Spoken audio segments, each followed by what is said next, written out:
ವೀಕ್ಷಕರ ದಿನಾಂಕ 31/1/2025 ಬಳ್ಳಾರಿ ಜಿಲ್ಲೆ ಸಂಡೂರು ಪಟ್ಟಣದ ಬಿಲಾಲ್ ಮಸೀದಿನ ಆಡಳಿತ ಮಂಡಳಿಯಿಂದ ನಮ್ಮೂರ ಮಸೀದಿ ನೋಡಬನ್ನಿ ಕಾರ್ಯಕ್ರಮದ ಪತ್ರಿಕಾಗೋಷ್ಠಿ ನಡೆಸಿದರು. ಪತ್ರಿಕಾಗೋಷ್ಠಿಯಲ್ಲಿ ಬಿಲಾಲ್ ಮಸೀದ್ನ ಆಡಳಿತ ಮಂಡಳಿ ಅಧ್ಯಕ್ಷರಾದ ಇರ್ಫಾನ್ ಬಾಷಾ, ಕಾರ್ಯದರ್ಶಿಯಾದ ಅನಿಸೂರ್ ರೆಹಮಾನ್, ಧರ್ಮಗುರುಗಳಾದ ಅತಾವುರ್ ರೆಹಮಾನ್, ಶಿಕ್ಷಕರಾದ ಮೊಹಮ್ಮದ್ ಉಮರ್, ಮುಖಂಡರಾದ ದಾದಾ ಕಲಂದರ್, ಆಯುರ್ವೇದಿಕ್ ವೈದ್ಯರಾದ ಸೈಯದ್ ರೆಹಮತ್ ಉಲ್ಲಾ, ನಿಜಾಮುದ್ದೀನ್ ಸೇರಿದಂತೆ ಇತರರು ಉಪಸ್ಥಿತರಿದ್ದರು.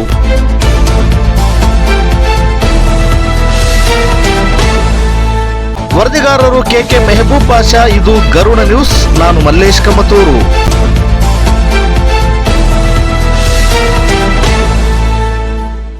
ನಮಸ್ಕಾರ. ಈ ಕಾರ್ಯಕ್ರಮ ಸಂಡೂರಲ್ಲಿ ನೋಡ ಬನ್ನಿ ನಮ್ಮೂರ ಮಸೀದಿ ಅನ್ನೋದು ಒಂದು ವಿಶೇಷ ಕಾರ್ಯಕ್ರಮ ಇದೆ. ಮೊದಲನೇದಾಗಿ ಎಲ್ಲ ನನ್ನ ಪತ್ರಿಕಾ ಮಿತ್ರರಿಗೆ ಹಾಗೂ ಹಿರಿಯ ಪತ್ರಕರ್ತರಿಗೆ ಹಾಗೂ ಪ್ರಿಂಟ್ ಮೀಡಿಯಾ ಮತ್ತು ಸೋಷಿಯಲ್ ಮೀಡಿಯಾ ಎಲ್ಲ ನನ್ನ ಸ್ನೇಹಿತರಿಗೆ ಬೆಳಗಿನ ಶುಭೋದಯ. ಈ ಸಂಡೂರಿನಲ್ಲಿ ಈ ಕಾರ್ಯಕ್ರಮ ಏನಪ್ಪ ಅಂದರೆ, ಎಲ್ಲ ಬೇರೆ ಬೇರೆ ಕಡೆ ಎಲ್ಲ ಏನೋ ಒಂಥರ ಮೆಸೇಜ್ ಹೋಗ್ತಿದೆ. ಸಂಡೂರಲ್ಲಿ ಇದುವರೆಗೂ ಯಾವುದೇ ಥರ ಅಹಿತಕರ ಘಟನೆ ನಡೆದಿಲ್ಲ ಅನ್ನೋದಕ್ಕೆ ಇದು ವಿಶೇಷ ಒಂದು ಸಾಕ್ಷಿ. ಇಂಥ ಸಂಡೂರಲ್ಲಿ ಇದೇ ಮೊದಲ ಬಾರಿಗೆ ನೋಡ ಬನ್ನಿ ನಮ್ಮೂರ ಮಸೀದಿಯನ್ನು ಕಾರ್ಯಕ್ರಮ ಮಾಡ್ತಿರೋದು. ಎಲ್ಲರಿಗೂ ಸಾರ್ವಜನಿಕರಲ್ಲಿ ಉತ್ತಮ ಪ್ರತಿಕ್ರಿಯೆ ನೀಡ್ತಿದ್ದಾರೆ. ಎಲ್ಲರೂ ಬುದ್ಧಿಜೀವಿಗಳು, ಚಿಂತಕರು, ಸಂಘಟನೆ ಅಧ್ಯಕ್ಷರುಗಳು ಸಾಕಷ್ಟು ಒಳ್ಳೆಯ ಅಭಿಪ್ರಾಯ ವ್ಯಕ್ತಪಡಿಸಿದ್ದಾರೆ. ನಿಮಗೂ ಎಲ್ಲ ನಾನು ಭಾಳ ಹಳೆಯ ಸ್ನೇಹಿತ ಇದ್ದೀನಿ, ಹಾಗಾಗಿ ನಾನೇನು ಜಾಸ್ತಿ ಮಾತಾಡೋಕ್ಕೆ ಹೋಗಲ್ಲ. ಈ ಮಸೀದಿಯ ಮುಖಂಡರೆಲ್ಲರೂ ನೀವು ಸಂಘಟನೆಯಲ್ಲಿ ಭಾಗಿಯಾಗಿ ಸಾಕಷ್ಟು ನೀವು ಅಲ್ಪ ಸ್ವಲ್ಪ ತಿಳ್ಕೊಂಡಿರ್ತೀರಿ ಅನ್ನೋ ಒಂದು ಪ್ರೀತಿಯಿಂದ, ವಿಶ್ವಾಸದಿಂದ ನಮಗೆ ಕರೆದು ಕೇಳಿದಾಗ ನಾವು ಅವ್ರ ಜೊತೆಗೆ ಈ ಕಾರ್ಯಕ್ರಮ ಮುಗಿಯುವವರೆಗೂ ನಿಮ್ಮ ಜೊತೆಗೆ ಇರ್ತೀನಿ ಅಂತೇಳಿ ಒಂದು ಆಶಾಭಾವನೆಯಿಂದ ನಾನು ಅವ್ರ ಜೊತೆಗೆ ಕೆಲಸ ಮಾಡ್ತಾಯಿದ್ದೀನಿ. ನಾವು ಯಾವುದೇ ಜಮಾತ್ನವ್ರು ಕೆಲಸ ಮಾಡಿದ್ರೂ ಅವ್ರ ಜೊತೆಗೆ ನಾವು ಯಾವಾಗಲೂ ಕೆಲಸ ಮಾಡ್ತೀವಿ ಅಂತೇಳಿ ಹೇಳೋಕ್ಕೆ ಈ ವೇದಿಕೆ ಮುಖಾಂತರ ತಮಗೆ ಹೇಳಕ್ಕೆ ಬಯಸ್ತೀನಿ. ಅದೇ ಥರ ನಮ್ಮ ಸಂಡೂರಲ್ಲಿ ಯಾವತ್ತೂ ಯಾವುದೇ ಥರ ಘಟನೆಗಳು ನಡೆದಿಲ್ಲ. ಹಿಂದೂ ಮುಸ್ಲಿಂ ಭಾಯಿ ಭಾರತ್ ಮಾತೆ ನಮ್ಮ ತಾಯಿ ಅನ್ನೋ ಒಂದು ಸಂದೇಶನ ಕೊಟ್ಕೊಂತಾನೆ ಬಂದೀವಿ. ಅದೇ ಥರ ಹಿಂದೂ ಮುಸ್ಲಿಂ ಭಾಯಿ ಭಾರತ್ ಮಾತೆ ನಮ್ಮ ತಾಯಿ ಅನ್ನೋ ಸಂದೇಶ ಸಾರ್ತಾನೆ ನಾವು ಈ ಒಂದು ಕಾರ್ಯಕ್ರಮನ ಯಶಸ್ವಿ ಮಾಡಬೇಕು. ಆ ಕಾರ್ಯಕ್ರಮ ಯಶಸ್ವಿ ಮಾಡೋಕ್ಕೆ ತಮ್ಮೆಲ್ಲರ ಸಹಾಯ ಸಹಕಾರ ಬೇಕಂತೇಳಿ ಈ ಮೂಲಕ ಹಜರತ್ ಬಿಲಾಲ್ ಮಸ್ಜಿದ್ ಪರವಾಗಿ ಮತ್ತು ಎಲ್ಲ ಜಮಾತ್ನ ಮುಖಂಡರ ಪರವಾಗಿ, ನನ್ನ ವೈಯಕ್ತಿಕ ಪರವಾಗಿ ಮತ್ತು ನಮ್ಮೆಲ್ಲ ಸಂಘಟನೆ ಪರವಾಗಿ ತಮ್ಮಲ್ಲಿ ನಾನು ವಿನಂತಿಸ್ತೀನಿ. ಇಷ್ಟು ಹೇಳಿ ನನ್ನ ಮಾತನ್ನು ತಮ್ಮ ಮೂಲಕ ವ್ಯಕ್ತಪಡಿಸ್ತಾ ತಮಗೆ ಧನ್ಯವಾದ ತಿಳಿಸ್ತೀನಿ. ನಮಸ್ಕಾರ. ನಮ್ಮ ಹೆಸರು ಮೊಹಮ್ಮದ್ ಉಮೇರ್ ಅಂತೇಳಿ. ತಮಗೆಲ್ಲರಿಗೂ ಸಹ ಗೊತ್ತಿರುವ ಹಾಗೆ ಫೆಬ್ರವರಿ 2 ಭಾನುವಾರದಂದು ಸಂಡೂರು ಪಟ್ಟಣದಲ್ಲಿ ನಮ್ಮೂರ ಮಸೀದಿ ನೋಡ ಬನ್ನಿ ಅಂತಕ್ಕಂತಹ ಒಂದು ಮಸೀದಿ ಸಂದರ್ಶನ ಕಾರ್ಯಕ್ರಮವನ್ನು ಆಯೋಜನೆಯನ್ನು ಮಾಡಲಾಗಿದೆ. ಈ ಒಂದು ಕಾರ್ಯಕ್ರಮದಲ್ಲಿ ಸರ್ವಧರ್ಮೀಯ ಪುರುಷರು ಮತ್ತು ಸ್ತ್ರೀಯರಿಗೆ ಮಸೀದಿ ಸಂದರ್ಶನಕ್ಕೆ ಮುಕ್ತವಾಗಿರತಕ್ಕಂತಹ ಅವಕಾಶವನ್ನು ಕಲ್ಪಿಸಲಾಗಿದೆ. ಈ ಸಂದರ್ಭದಲ್ಲಿ ಮಸೀದಿಯಲ್ಲಿ ಯಾವ ಯಾವ ಕಾರ್ಯಕ್ರಮಗಳನ್ನು ಮಾಡಲಾಗ್ತದೆ, ಯಾವ ರೀತಿ ಆರಾಧನೆಗಳನ್ನು ಮಾಡಲಾಗ್ತದೆ, ಮಸೀದಿಯಲ್ಲಿ ಯಾವ ಬೋಧನೆಗಳನ್ನು ನೀಡಲಾಗ್ತದೆ ಅಂತಕ್ಕಂಥ ಒಂದು ಅಂಶಗಳ ಬಗ್ಗೆ ಈ ಒಂದು ಕಾರ್ಯಕ್ರಮದಲ್ಲಿ ಸವಿವರವಾಗಿ ತಿಳಿಸ್ಕೊಡ್ಲಾಗ್ತದೆ. ಇದಕ್ಕಿಂತ ಹೆಚ್ಚಾಗಿ ಈ ಒಂದು ಕಾರ್ಯಕ್ರಮವನ್ನು ಆಯೋಜನೆಯನ್ನು ಮಾಡ್ತಕ್ಕಂತಹ ಒಂದು ಮುಖ್ಯ ಉದ್ದೇಶ ಏನಪ್ಪ ಅಂತಂದರೆ, ಪರಸ್ಪರ ಶಾಂತಿ, ಸುವ್ಯವಸ್ಥೆ, ಪರಸ್ಪರ ಭ್ರಾತೃತ್ವ, ಪರಸ್ಪರ ಸಹೋದರತೆಯನ್ನು ಉಂಟು ಮಾಡ್ತಕ್ಕಂಥದ್ದು ಈ ಒಂದು ಕಾರ್ಯಕ್ರಮದ ಒಂದು ಮುಖ್ಯವಾದಂತಹ ಒಂದು ಉದ್ದೇಶ ಆಗಿದೆ. ಯಾಕೆಂತಂದರೆ ನಮ್ಮ ಭಾರತ ದೇಶ, ನಮ್ಮ ಕರ್ನಾಟಕ ನಾಡು, ನಮ್ಮ ಸಮಾಜದಲ್ಲಿ ನಾವು ಜೀವಿಸ್ತಾ ಇರ್ತಕ್ಕಂಥ ನಾವೆಲ್ಲರೂ ಸಹ ಹಲವಾರು ಸಂಪ್ರದಾಯ, ಸಂಸ್ಕೃತಿ, ಬಹುಸಂಸ್ಕೃತಿ ಸಮಾಜವಾಗಿರುವುದರಿಂದ ನಾವೆಲ್ಲರೂ ಸಹ ಒಂದಾಗಿ, ನಾವೆಲ್ಲರೂ ಸಹ ಪರಸ್ಪರ ಒಬ್ಬರು ಮತ್ತೊಬ್ಬರನ್ನು ಅರ್ಥ ಮಾಡಿಕೊಂಡು ಜೀವನವನ್ನು ಮಾಡಿದಾಗ ನಿಜಕ್ಕೂ ಸಹ ನಮ್ಮ ಸಮಾಜ ಒಂದು ಉತ್ತಮವಾದಂತಹ ಪ್ರಜ್ಞಾವಂತ ಸಮಾಜವನ್ನಾಗಿ ನಿರ್ಮಾಣ ಮಾಡಲಿಕ್ಕೆ ಒಂದು ಸಹಕಾರವನ್ನು ಆಗುತ್ತೆ ಅನ್ನುವ ನಿಟ್ಟಿನಲ್ಲಿ ಈ ಒಂದು ಕಾರ್ಯಕ್ರಮವನ್ನು ಆಯೋಜನೆಯನ್ನು ಮಾಡಲಾಗಿದೆ.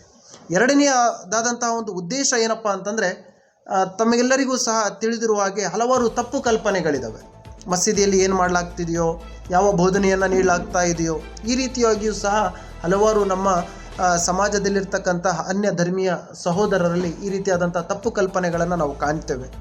ಅದಕ್ಕಾಗಿ ಈ ಒಂದು ಕಾರ್ಯಕ್ರಮವನ್ನು ಆಯೋಜನೆಯನ್ನು ಮಾಡಲಾಗಿದ್ದೇವೆ. ನಾವು ಮಸ್ಜಿದೆ ಬಿಲಾಲ್ ಅಹ್ಲೆ ಹದೀಸ್ ಆಡಳಿತ ಮಂಡಳಿಯು ಎಲ್ಲವನ್ನು ಸಹ ಯೋಚನೆಯನ್ನು ಮಾಡಿ ನಾವು ಏನು ನಮ್ಮ ಮಸೀದಿಯಿಂದ ಯಾವ ಸಂದೇಶವನ್ನು ನೀಡ್ತೀವಿ, ಯಾವ ಯಾವ ಕಾರ್ಯಕ್ರಮಗಳನ್ನು ಯಾವ ರೀತಿಯಾಗಿ ನೀಡ್ತೀವಿ ಅಂತಕ್ಕಂಥ ಒಂದು ಸುವಿವರವಾದಂತಹ ಒಂದು ಅಂಶಗಳನ್ನು ಚರ್ಚೆಯನ್ನು ಮಾಡಲಿಕ್ಕೋಸ್ಕರವಾಗಿ ಈ ಒಂದು ಮಸೀದಿ ಸಂದರ್ಶನ ಕಾರ್ಯಕ್ರಮವನ್ನು ಆಯೋಜನೆಯನ್ನು ಮಾಡಲಾಗಿದೆ. ಅದೇ ರೀತಿಯಾಗಿ ಈ ಒಂದು ಸಂದರ್ಭದಲ್ಲಿ ನಾನು ತಮ್ಮೆಲ್ಲರಿಗೂ ಸಹ ಮತ್ತೊಮ್ಮೆ ಎಲ್ಲ ಪತ್ರಿಕೋದ್ಯಮ ಸಹೋದರರಲ್ಲಿ ನಾನು ವಿನಂತಿಯನ್ನು ಮಾಡ್ಕೊಳ್ತೇನೆ ಮತ್ತು ವಿಶೇಷವಾಗಿ ಆಡಳಿತ ಮಂಡಳಿಯ ಪರವಾಗಿ ನಾನು ತಮ್ಮೆಲ್ಲರನ್ನು ಆಹ್ವಾನಿಸುತ್ತೇನೆ. ತಾವೆಲ್ಲರೂ ಸಹ ತಮ್ಮ ಕುಟುಂಬ ಸಮೇತರಾಗಿ ತಮ್ಮ ಗೆಳೆಯರೊಂದಿಗೆ ತಾವೆಲ್ಲರೂ ಸಹ ಈ ಒಂದು ಕಾರ್ಯಕ್ರಮಕ್ಕೆ ಭಾಗಿಯಾಗಿ ಈ ಒಂದು ಕಾರ್ಯಕ್ರಮದ ಯಶಸ್ವಿಗೆ ಸಹಕಾರವನ್ನು ನೀಡುವುದರ ಜೊತೆಗೆ ಒಂದು ಉತ್ತಮವಾದಂತಹ ಪ್ರಜ್ಞಾವಂತ ಸಮಾಜವನ್ನು ನಿರ್ಮಾಣ ಮಾಡಲಿಕ್ಕೆ ತಾವೆಲ್ಲರೂ ಸಹ ಸಹಕಾರವನ್ನು ನೀಡಬೇಕು ಅಂತೇಳಿ ನಾನು ಮಸ್ಜಿದೆ ಬಿಲಾಲ್ ಅಹ್ಲೆ ಹದೀಸ್ನ ಆಡಳಿತ ಮಂಡಳಿಯ ಪರವಾಗಿ ನಾನು ತಮ್ಮೆಲ್ಲರಲ್ಲಿ ವಿನಂತಿಯನ್ನು ಮಾಡಿಕೊಳ್ತೇನೆ. ಏನಾದರೂ ತಮ್ಮಲ್ಲಿ ಯಾವುದಾದ್ರೂ ಈ ಒಂದು ಕಾರ್ಯಕ್ರಮದ ಕುರಿತು ಯಾವುದಾದ್ರೂ ಒಂದು ಪ್ರಶ್ನೆಯನ್ನು ಮಾಡೋದಿರಬಹುದು ಅಥವಾ ಯಾವುದಾದ್ರೂ ಒಂದು ಅಂಶವನ್ನು ಕೇಳೋದಿದ್ರೂ ಕೂಡ ತಾವುಗಳು ಕೇಳಿ ಸ್ಪಷ್ಟನೆಯನ್ನು ಪಡ್ಕೋಬೋದು ಸರ್. ಇಲ್ಲಿಯವರೆಗೆ ಕಾರ್ಯಕ್ರಮದ ಬಗ್ಗೆ ಸಂಕ್ಷಿಪ್ತವಾಗಿ ನಮ್ಮ ಸಹೋದರರು ಹೇಳಿದ್ದಾರೆ. ಇದರ ಜೊತೆಗೆ ನಾನು ಸಂಡೂರಿನ ವಿರಕ್ತ ಮಠದ ವಿದ್ಯಾರ್ಥಿ. ಮೊದಲಿನಿಂದಲೂ ನಮ್ಮ ಗುರುಗಳು ಬೇರೆಯವ್ರ ಮಗ ಬೇರೆಯವ್ರ ಹುಡುಗ ಅಂಥೇಳಿ ಓದಿಸಿಲ್ಲ ನಮಗೆ. ತಮ್ಮ ಮಕ್ಕಳನ್ನೇ ಓದಿಸಿದ್ದಾರೆ. ಅವ್ರಿಗೆ ನೆನೆಸ್ಕೊಂಡ್ರೆ ಕಣ್ಣಾಗ ನೀರು ಬರುತ್ತೆ. ಈಗಲೂ ನಮ್ಮ ಕುಲಕರ್ಣಿ ಮಾಸ್ಟ್ರವರು ಬೇರೆ ಊರಿಂದ ಬಂದರೆ ಹುಡುಗರನ್ನ ನಾಷ್ಟ ತಾವು ಮಾಡಿಸಿ ಓದಿಸಿದ್ದಾರೆ. ಅಂಥ ಒಳ್ಳೆಯ ಗುರುಗಳ ಕೈಯಲ್ಲಿ ನಾವು ಓದಿದ್ದೀವಿ. ಅದೇ ಪ್ರಕಾರ ನಮ್ಮ ಊರು, ನಮ್ಮ ನಾಡು, ನಮ್ಮ ದೇಶ ಒಂದೇ ತಂದೆ ತಾಯಿಯ ಮಕ್ಕಳಂತೆ ಇರಬೇಕಂತ ಬಯಸಿ ಬೇರೆ ಬೇರೆ ಸಮಾಜಗಳಲ್ಲಿ ಬೇರೆ ಬೇರೆ ತಪ್ಪು ಕಲ್ಪನೆಗಳಿರಬಾರ್ದು. ನಿಜವಾಗಿಯೂ ಧರ್ಮದಲ್ಲಿ ಒಂದೇ ತಂದೆ ತಾಯಿ ಹೊಟ್ಟೆಯಿಂದ ಹುಟ್ಟಿದವರು ನಾವೆಲ್ಲ. ಇಡೀ ಭೂಮಿ ಮೇಲೆ ವಾಸಿಸುವಂಥ ಎಲ್ಲ ಜನ ಒಂದೇ ತಂದೆ ತಾಯಿಯ ಮಕ್ಕಳು. ಎಲ್ಲ ಧರ್ಮಗ್ರಂಥಗಳು ಅದಕ್ಕೆ ಪುಷ್ಟಿ ಕೊಡ್ತವೆ, ಅದನ್ನು ಒಪ್ಕೊಳ್ತವೆ. ಭೂಮಿಯ ಮೇಲೆ ಒಂದೇ ತಾಯಿ ಒಂದೇ ತಂದೆಯಿಂದ ಇಡೀ ಮಾನವ ಸಮಾಜ ಉಗಮ ಆಯಿತು ಅನ್ನೋದನ್ನು ಭಾಳ ಸ್ಪಷ್ಟವಾಗಿ ಅರ್ಥಕೊಂಡು ಸಹಿತ ನಾವು ಕಚ್ಚಾಡುವುದು ನೋಡಿದರೆ ಬಹಳ ಅಸಹ್ಯ ಕಾಣ್ತದೆ. ಆದರೆ ಆ ಎಲ್ಲ ದೇಶಗಳಲ್ಲಿ ಈ ಭಾರತ ಒಂದು ವಿಶೇಷವಾದಂಥ ದೇಶ. ಆಮೇಲೆ ಭೂಮಿಯು ಸಹಿತ ಭಾರತದಲ್ಲಿ ತಾವು ಗಮನಿಸಿರ್ಬೋದು, ಜಪಾನೀಸ್ನ ನೋಡಿದರೆ ಇವರು ಜಪಾನೀಸ್ ಅಂತ ಗುರಿ ಹಿಡಿತಾರೆ ಜನ. ಚೈನೀಸ್ನ ನೋಡಿದರೆ ಇವರು ಚೈನೀಸ್ ಅಂತ ಗುರಿ ಹಿಡಿತಾರೆ. ಬೇರೆ ಬೇರೆ ದೇಶ, ಈಗ ಬೇರೆ ಬೇರೆ ದೇಶದವ್ರನ್ನ ನೋಡಿದರೆ ಅಂಶಗಳಿಗೆ ಒಂದೇ ತರಹದ ಭೂಮಿ ಇರುತ್ತೆ. ಆದರೆ ನಮ್ಮ ದೇಶದ ಭೂಮಿ, ಆ ದೇವರ ಸೃಷ್ಟಿ ಏನಿದೆಯೋ ಏನೋ ಗೊತ್ತಿಲ್ಲ ನಮಗೆ. ಆ ನಮ್ಮ ದೇಶದ ಭೂಮಿ ಒಂದು ಊರಿಗೆ ಒಂದೊಂದು ಬೇರೆ ಬೇರೆ ಭೂಮಿ ಇದೆ. ಸಂಡೂರಿನ ಭೂಮಿ ಬೇರೆ ಇದೆ.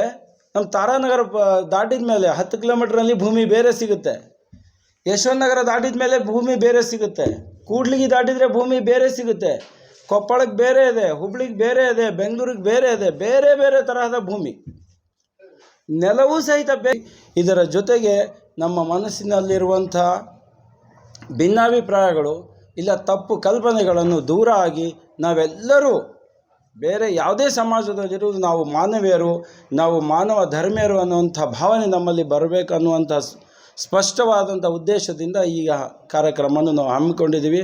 ತಮಗೆಲ್ಲರಿಗೂ ನಾನು ವಿಶೇಷವಾಗಿ ನೋಡುವವರಿಗೂ ಕೇಳುವವರಿಗೂ ಮತ್ತು ತಮಗೂ ಕೇಳ್ಕೊಳ್ಳೋದಿಷ್ಟೇ, ಈ ಕಾರ್ಯಕ್ರಮದಲ್ಲಿ ಭಾಗಿಯಾಗಿ ಈ ಒಂದು ಉದ್ದೇಶವನ್ನು ನೀವು ಪರಿಪೂರ್ಣವಾಗಿ ಮುಂದುವರಿಸ್ತೀರಿ. ಆಮೇಲೆ ಇದನ್ನು ಸ್ಪಷ್ಟವಾಗಿ ನೀವು ಮಾಡಿಕೊಡ್ತೀರಂತ ನಾನು ಅಂದ್ಕೊಳ್ತೀನಿ. ಅಸ್ಸಲಾಮ್ ಅಲೈಕುಮ್.